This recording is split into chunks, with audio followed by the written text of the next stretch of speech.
everyone, and welcome back to my YouTube channel. My name is Becca Marino, and I am a soul mentor here to guide you back to the magic within your soul. Today, I'm going to talk about selflessness versus selfishness. So, I get a lot of people who ask me, well, isn't that selfish to just think of myself and do what's best for me? Because I suggest a lot for when people ask me, how do I know what's the right thing to do? Or how do I know what's the best thing to do for my child? I do work a lot with parents and teachers and nannies and people who are around children and care for children. And so, how do I know what's best for my child? Or how is doing what's best for me best for my child? And there is this big stigma that doing something for yourself or doing what's best for you, whether it's your mental health, your physical health, or just you don't want to do something, that's just not for you. And that's okay. There is nothing wrong with that. Just, I don't want to do it just because I don't want to do it. And so the difference between being selfish and selflessness is major. It's very big. And setting aside time for you and your needs, whether it be your emotional needs, your physical needs, or whatever other type of needs we have as humans, whatever it is that you're setting aside a time for, you're setting that me time, that time for yourself to sort of recalibrate what's going on your internal world. And the reason that's actually beneficial to the rest of the world is because your reality and your experiences, everything you see in your day-to-day life, including your children, are a projection of your internal world. It's a projection of the thoughts that are going on predominantly, the self-talk and the narrative that is going on inside you. And so when we set that time, that precious time for ourselves, that can be perceived as selfishness, which it absolutely isn't. When we can set aside that time to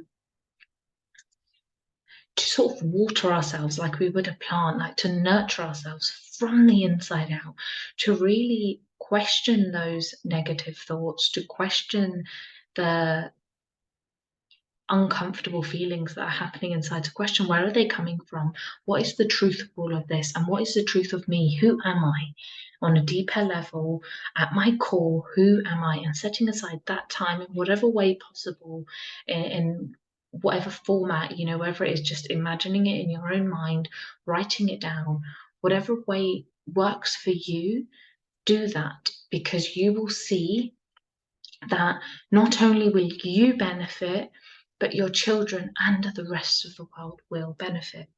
Why and how do I know this? Because I've done it. I've tried it for myself. The more I tailor my life to me and my needs, and I put myself first, I put myself as a priority, everybody else benefits. Even when I'm with children, and of course, anybody who has children or looks after children knows that 80-90% of the time, the needs of a child overtakes the needs of the adult. But if we could balance that out a little bit and build up your need, there's a really nice metaphor. If you get a cup that is pretty much, like let's say it's empty. Let's say it's an empty cup. We'll start with a clean slate. We can take on the emotions of our 2-year-old or 8-year-old or 16-year-old or whoever we've got in our lives. So we're ready for the day, we're feeling positive, we're feeling great, and we're really filled up on that self-love, we're really filled up, and we're in a high state of consciousness. So you've got this empty cup, and with each drip of the day, it's filling up with everything that happens in the day, every thought that pops into our heads. We take that on board, and maybe it's a negative thought, maybe it's an uncomfortable thought, and we take that on. And then eventually, maybe by the end of the week or the end of the month, sorry, I don't know if you can hear the police car in the distance. So maybe by the end of the week or the end of the month, that cup is now full to overflowing. And instead of taking the time to recharge and set aside and remind ourselves, ground ourselves, who am I? Who am I at my core? What is my true nature? Where are my feelings really coming from? What's going on here? Instead of taking that time with, no, no, no, I'm a mum, I'm a nanny, I'm a teacher, I have to keep going. And so we push ourselves to the point of breaking. And what happens to that cup that has been dripping all that time with, life and bits of information and judgment and thoughts that we're just taking on everything. We're feeding our soul with absolutely everything that comes in. We're letting everything comes in and we filter nothing out. That cup will eventually overload and it's overflowing now. So there's just water going everywhere. So that isn't being selfless, carrying on past the point that you end up breaking. That isn't selflessness, because that is actually, I want to say that is actually selfishness, but from a very innocent space. It's a misunderstood space, because when we do that, we're not only harming ourselves, we're harming everybody around us. Because if we're overwhelmed and overworked and overstressed and we've forgotten who we are at our true nature, then that's what's going to happen on the outside too. That's what's going to be a reflection of our reality. The people around us, our children, are going to feel that energy, and that's how they're going to react. And we're going to notice the negative things more. Things are going to irritate us more.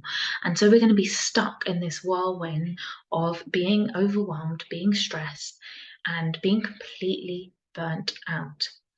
So selflessness is the best thing you can do, putting yourself first, your priorities first and foremost, coming back to your true nature. And I've said this quite a lot throughout this video, your true nature. So, what is your true nature? Let's talk about that for a bit. Your true nature is like a diamond that cannot be broken or damaged or destroyed or taken away from you or given added more. You can't be more than who you are, and you can't be less than who you are. You were born as a perfect whole spiritual being, and that cannot be taken away from you, destroyed, broken, or added to. At your core, you are love, peace, and wisdom. That's what that diamond is. It's peace, it is love, it is that God energy, that higher power behind life. And so when you come back to that truth of who you are, it allows you to not take life as seriously as it can appear sometimes, especially when you do have children and bills to pay and a job to go to, and all of these things that can appear to be very, very serious and on your shoulders. I'm here to let you know that it's not all on you. There is an amazing saying that my mentors have said to me for the past 3 years, which is take responsibility whilst knowing you're not responsible. I'm going to say that one again because I feel like it can go missed, the true meaning of this quote, of the true meaning of what's behind it, what's in between the words.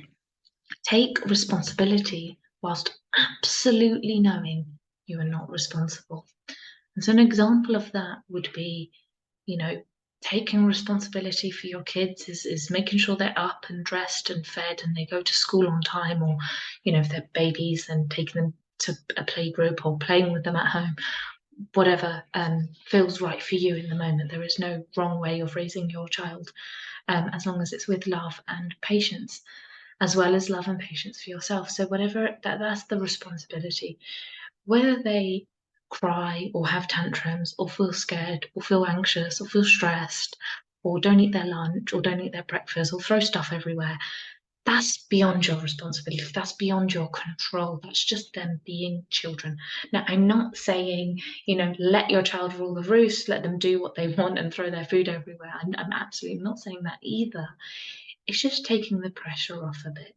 There are some things that are absolutely your responsibility, and there are some things that you can give to the higher power or God. And if God isn't your word, that's absolutely fine. I'm not here talking about religion. I am talking about something much bigger. I am talking about something that can work alongside religion or separate from religion, wherever you are in your life, and whether you do follow a religion or not.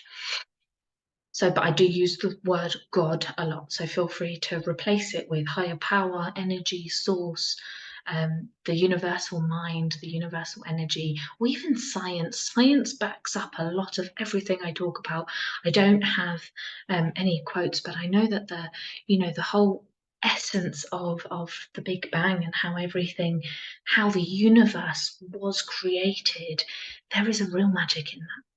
So knowing that if you are a scientist or you work around science or medicine, find a place in you where you can see the magic of that and tap into that on your days where you're feeling that a bit overwhelmed or like your cup is overflowing, but you're close to breaking point. Come back to that space of selflessness. Come back to that space and put yourself first, because everyone involved will benefit from coming back to that space, knowing that you're not responsible for it all. And there is a magic behind life guiding you and holding you, like there's a net underneath you. Like when mothers are carrying their babies with baby carriers. I love baby carriers. So when we've got our baby wrapped in those little fabric, the really cool ones, um, um, I'll try and get a picture of it and put it on my community page or something, or Facebook group. Um, yeah, so those little that's what I feel like this magic behind life is. It's like each one of us are just bundled up in God's arms, or the higher power, the magic behind life, and we just can't get life wrong. No matter how many times you burn out, no matter how selfish you feel, you're not being selfish, because selfishness isn't what you think. So I hope there was something helpful in today's video, and please stay tuned because I am planning to do weekly videos from now on, and there may be more than weekly videos, so keep your eyes peeled and do take a look at my Soul School video, which will be launching on Monday, the 4th of September. So exciting. And join my Facebook group if you're not in there, because lots of fun stuff keep happening. If there's anything you don't understand about today, what I've shared, please feel free to leave a comment below or email me if you want it to be more private. If you like what I share and you'd like to work with me on a one-to-one basis or in a group session, please get in touch. More than happy to book a 45-minute discovery call, which is worth £150, but it's completely free at the moment. So please feel free to email, get in touch any way, social media, email. I'm very, very easy to find. Becca Marino, and soul mentoring. I'm pretty much everywhere. So yes, I hope you have a lovely day, and I will see you again soon. Oh, sorry, wibbling my laptop. Thank you so much. Bye.